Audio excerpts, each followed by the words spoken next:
What's up, everybody, and welcome back to Legit Whiskey Reviews. And today I'll be reviewing George Dickel 8-year bourbon.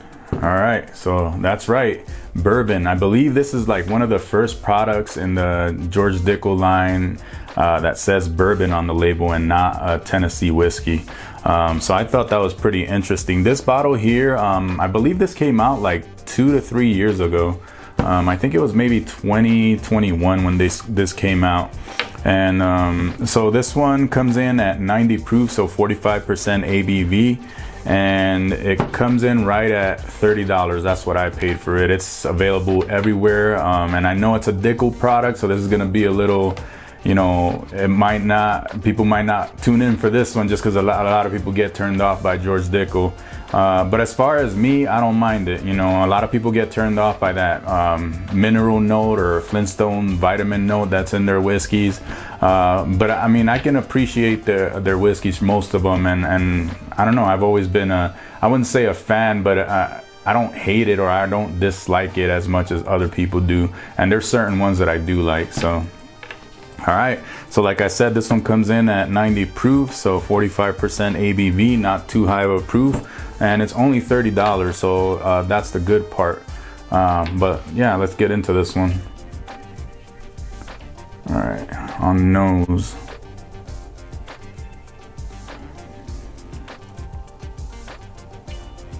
I feel like the nose is pretty much what you expect for a $30 bourbon. It's not off-putting, that's the good part. It's not bad.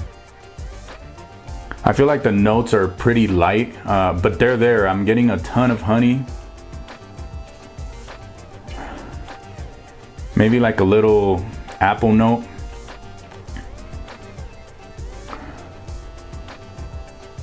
There's like a little bit of a citrus orange peel note. I think it was more citrus, which I do get in some Dickel products. Maybe light oak, or maybe a hint of caramel, but I feel like the dominant note is the honey and apple note.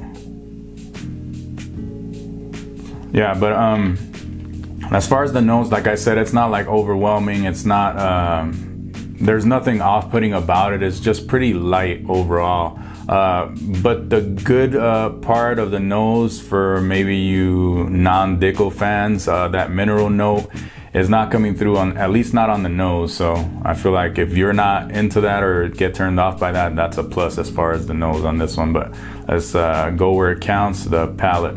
Cheers.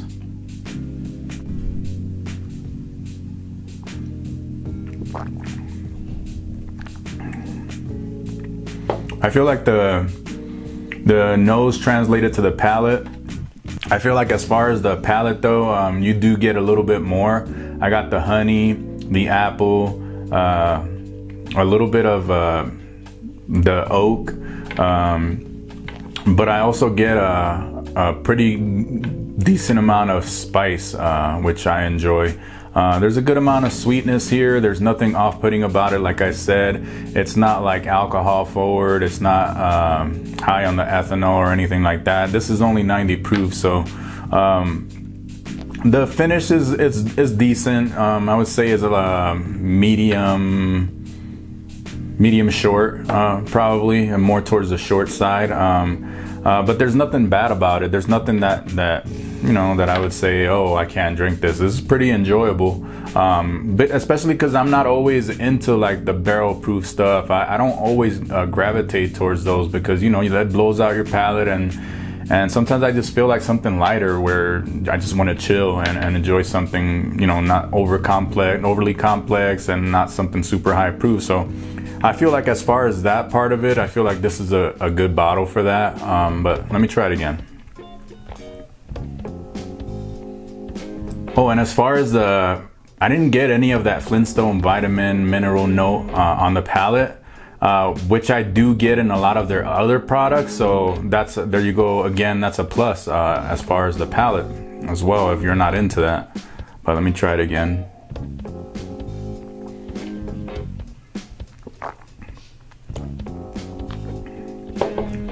I'm trying to look for it, and it's not. I really don't get that note.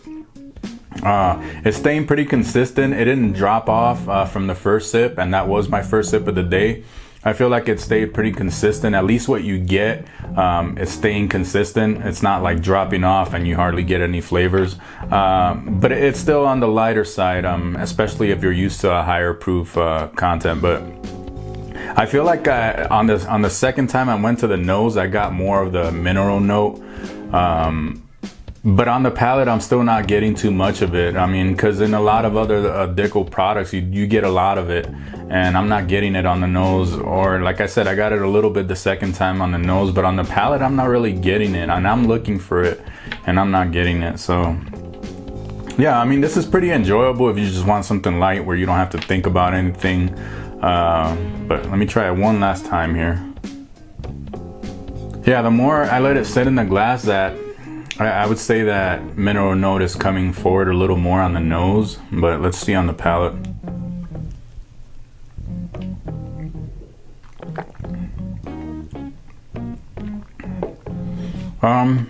I can't say I'm getting it too much. I'm still not getting it on the palate.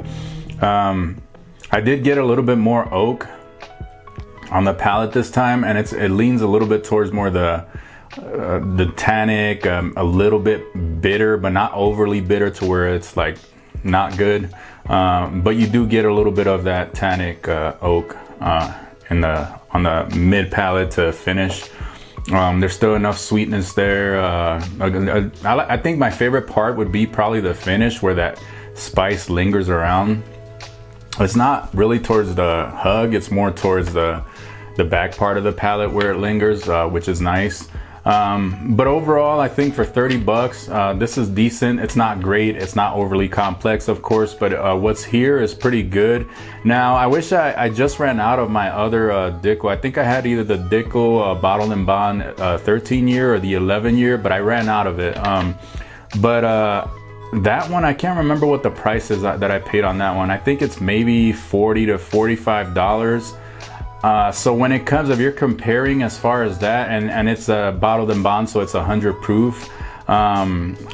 It's not, I don't know if it's age stated, but it's at least 4 years old. So you kind of have to balance that out. So I don't know. I feel like if you're gonna drink George Dickel products, I would go more towards for the bottled and bond, where you get higher proof, you get a little bit more flavor in there.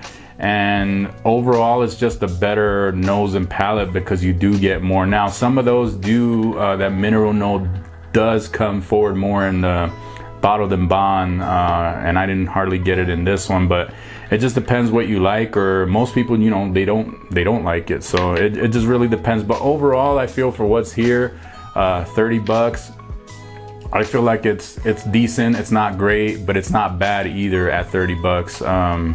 It just depends what you're into. I would say I would drink it every now and then. I wouldn't like go out of my way to buy it, but you know, it just really depends what you're into. But as far as my final score, I'm gonna give it a C+. It wasn't great, but it wasn't bad. There's nothing like leaning either way, like great or bad or off-putting or anything like that. It's just average, and not great, not bad. So it's just a middle of the road bourbon, but it was decent for, especially for the price. It's not bad. Hope you guys enjoyed my content. Remember to smash that like button, subscribe, and keep it legit, and do it for the love of whiskey. Cheers.